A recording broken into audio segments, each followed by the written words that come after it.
Welcome to ASTACAP 101. This is Adjudicators 101. Microphone. And you're here today for several reasons that I'm guessing, and possibly you may have more, but I'm guessing A, you're either curious, or B, you're investigating what's happening. How many of you are investigating? And how many of you are curious? Not really the same, right? Okay, so the purpose of this session, really, obviously this is the title that we've had for this session for the last number of years. And when you came to a session like this, you got trained to do any number of general adjudications. But because of this new ASTACAP program, we were asked to cover the ASTACAP program. In order to do that, we needed more time than 5 or 10 minutes or an hour even. So we decided the best thing we can do is offer the higher level of training, which will then go into everything you need to know for solo and ensemble, or what you need to talk to an ensemble group, a large ensemble group about. So it will translate into your other activities. So today there's going to be a focus on the ASTACAP adjudicators training. There are going to be 4 levels of training. The reason why there has to be 4 levels of training is because there are so many skills that we need to teach. And there are a number of things that I could talk about how these 4 classes relate to, but in the end it comes down to how the skills are naturally divided within the ASTA curriculum. And so that's why we're only doing exam class A, level foundation, that is foundation through 4 in the ASTACAP program. That's 5 levels. So it's really half of what's being taught. That's the very basics of what a student needs to play in order to get to a medium and get to any of the stronger repertoire. It's all very, very basic up to level 4. So we're going to cover that together today. And also, another thing, if the foundation to level 4 is not strong, and if we're not really good at adjudicating that level, then we're not really telling our students how they're going to get to the next levels. So we feel strongly that the best, that you coming today to a live training session is going to be the best way you're going to get the information to go home and be a better motivator for your students, and to make this program a finer program so that everyone's level is brought up together. Okay? So the one-on-one, the FaceTime, you and me, and in the same room is very important. However, it's not going to be the only place you can go and get trained. We are running very, very quickly with this program. It's probably one of the fastest moving committees in ASTA. And you've seen some of the results. If you look at the website, now there are 3 or 4 pages of ASTACAP information right on the ASTA website. There's a newsletter that went out. How many of you got the newsletter? That's not good. We're going to have to work on that. So that's all I got the newsletter. Was it email? Email. I get so many emails, I have no idea. Okay. All right, so we're going to have to do something about that and make it more specific so you can recognize what it is when you get it. Okay, so that's good to know. And then, of course, we're going to make an online training system. That's what we're going to have to work on in the next month. Okay, so in the old system, it was regular. When we did Adjudicators 101 last year and before that, it was a refresher course. Things you already know how to do. You just have to remember how to put them together, and that will give you more skill. But what we're looking here is something higher level. It's actually a training course. And it does have what you're filling out right now is one part of the introduction. So in order for us to help those who are experienced and for those who are unexperienced, because we cannot hire a bunch of judges and fly them all over the United States for everybody's ASTACAP program. And because it's a great need for adjudicators, we have to train the local people, the local educators, how to do this properly. So that is what we're up against. In order to do that, we have to go back to level 1 and build the same system for everyone who's involved in this program. So one thing that's not going to happen is it's not going to be given to state officials to do. What I feel like, do you remember that story when you were young, did somebody give you or put you in a long line and tell one person at one side of the line something? And what happened when you got to the other side of the line? Okay, so every time we have middleman, the information changes. And somebody put this up in numbers for me. So from the first person that was 100%, you go to the second person who's already 50%. And this 25% for the next person, 14% for the next person, you get 5 people. We don't even have the same program. I mean, not even the bare bones of it. So the best thing we can do is have it, you plug in directly to the training. So it will be online, it will be here, it will have the same information for everyone, okay? And if you're highly developed and you've already done this and you already know all of these things, then it's not to keep you out and it's not to make you do more work, but it's to give you access to the higher levels of adjudication, where you ought to be, where your skills are most used, okay? So, look at my notes here, make sure I didn't leave anything out. Obviously, there's going to be more detail. I'll say this again, we can train new judges. We don't just have to use people who already know how to do it. We can actually train people to be able to do this, just like we train them to do an instrument, now we can train them to judge. And it filters out unqualified people. So honestly, there are unqualified people who just, for one reason or another, shouldn't be judging a higher level student who is very good at lower level, or may just never play the higher level music. However, there may be some people who just haven't judged that. All of those things are taken care of because it's a training system and not just a reminder system, okay? So it's really important that everyone is involved in that. It also meets the demands of the future. So if you haven't noticed, a lot of students have to audition online as either a screening audition or as the real audition itself. So there's two, I should say, ways of taking this exam. You can take it online or you can take it in person. But one of the reasons why taking it online would actually help our students is because of this aspect. They have to get used to making quality videos that show their skills. And of course, doing it in person is probably the best way. I mean, obviously, we want to play for a real person that gives us interaction, and that's important. So if you can't make it to an in-person event, that's why the online program was created. And there'll be more spoken about later. And then we talked about keeping the national standards consistent, and that's a really, really important part of doing this.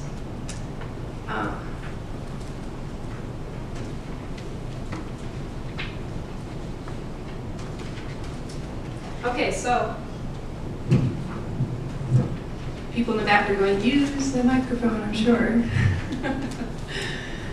So it's easy, okay? So what you're doing right now is going into the training process. So you fill out your application and you see the application in front of you. It has a lot of questions about what your experience is and where have you been. We had a long development on this because we had to look at how are we going to get people in who have experience and how are we going to help those who do have experience not have to have such a long process. So all that has been incorporated in your paper you see in front of you.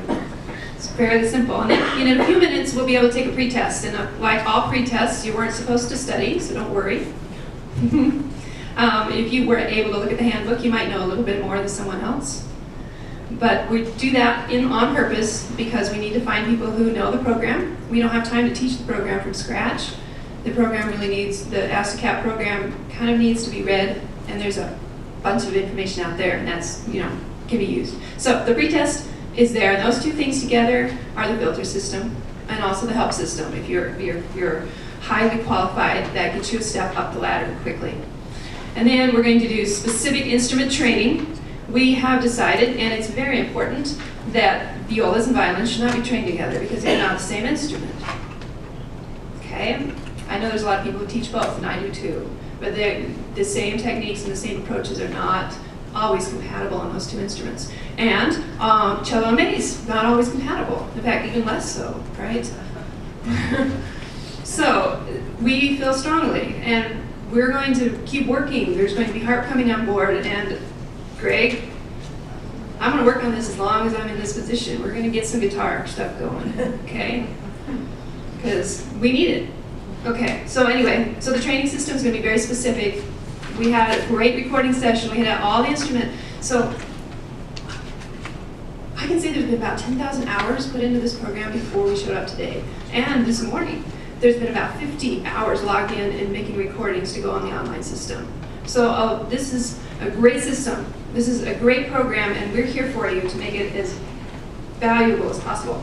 And then, of course, today we'll be taking a post-test. So when you're in the training, the specific training, take copious notes, take detailed notes, avail yourself of the information so that the post-test will be a success. because we want you to have a certificate when you leave here. Now, what happens if you don't pass? Well, we'll talk about that in a moment. No stress, right? Nobody wants to hear that. All right, so this is the last part of my presentation. I think we're over time already. We're running late because of the wait time. But, okay, first of all, the money. We're involved in this for two reasons. One, we want to know how much it's going to cost our state or it's going to cost us to get training. And for now, for the next, I don't know, at least 16 months, and it may go on because we're going, it's just in development. We want your feedback. We are getting your feedback. If there is no way that they can keep the system going and they need to charge for it, well, you know, I pay for CPR training and I pay for Suzuki training and I pay for every other certification in the world, right? So for a year and a half, this is free. So let's take wide advantage of it. Go back to your states and get your friends to get certified. Have lots of people involved in this. Somebody asked me another question. They said, so what do you do with it? What's it going to translate into? Is it money? Well, I can honestly tell you that just because I get a CPR, or I get certified in CPR, doesn't mean somebody's going to die or suffocate in front of me, right? So, yes, it means that maybe you will get to to judge some in ASTACAP online or in an in-person program. Maybe you'll be involved in actually making an in-person program happen in your state. But most likely it'll transfer into other parts of your life, into your teaching, into your playing, and solo ensemble. We talked about those things earlier.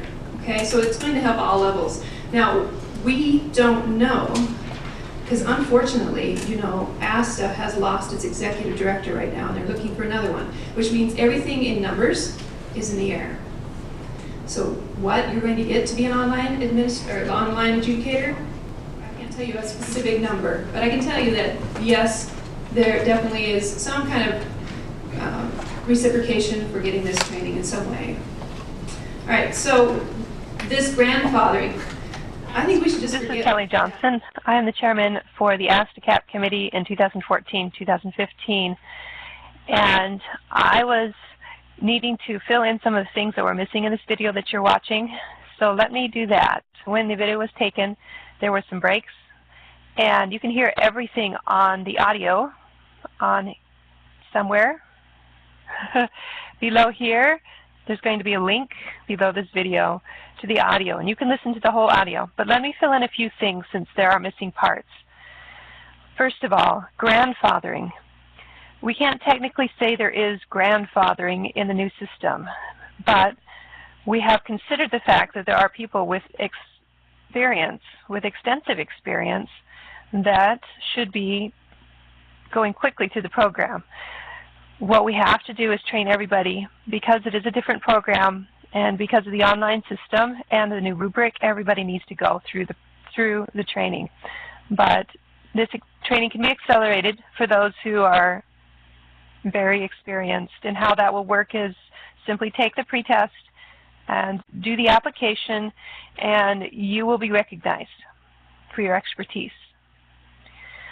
The next one, if you are taking the exam and the pretest or the post-test of the training and you do not pass those levels, simply take it again.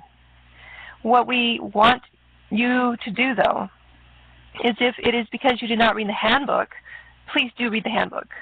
If it is because you really don't know the system and this is new, go and experience the system. Get active in ASTACAP at least one time in a local ASTACAP exam. If that's not possible, prepare your students to participate with the online exam. Once you've had experience with the system, then you're going to know it a lot better and understand it. And then come back, reapply, and take the pretest and go through the system again. If you are already past the pretest and it's just a matter of needing to watch the videos and retake the exam, we encourage you to do that. There is a certain percentage at which we'll ask you to either wait some time, or if you're close, just retake it. Watch the videos again and retake it. We want to make sure that everybody is certified and qualified 100%. There's no margin, because every time we give a margin, that means some student is going to suffer because of that margin. Somebody is, somebody's going to take that into their own score, or several students, or a whole bunch of students, depending on how much you're adjudicating. So we want everybody to do the same. It's kind of like juries. We want everybody to have the skills, and that's kind of what we're doing here, okay? Now, another question came up that on the next video, so let me just prepare that video for you. The question is that you did not hear on this video is, do adjudicators have to be ASTA members? ASTACAP members. ASTA members. They do need to be ASTA members. That might be something you have to work on. It may not be the old adjudicators that you get trained, because some of them have done their thing for 30 years and they don't want to have to do something new. So you might have to actually train new adjudicators in your state, which is not a bad thing. But hopefully we'll have some transition and some strong people just transition over. Fall 2016, the quote-unquote rule is that all judges only work in their levels and instrument that they are certified in. So the best thing for you to do today is to go ahead and circle everything, all available levels on that paper, and work towards that so that you'll be able to adjudicate anything when the time comes, okay? The reason for that is if we build quality of adjudicators and students go in and they know they're going to get a fair shake, they're going to get exactly what they need, and they're going to get some good comments, they're going to feel good about that, and their parents are going to feel good about that, and the students' teachers are going to feel good about that. That trust is built that way. So the higher and the more consistent we can be, then we're going to have the system, the ASTACAP program will grow very quickly because it's a very good quality program. All right, that's the end of my commentary. Thank you for this.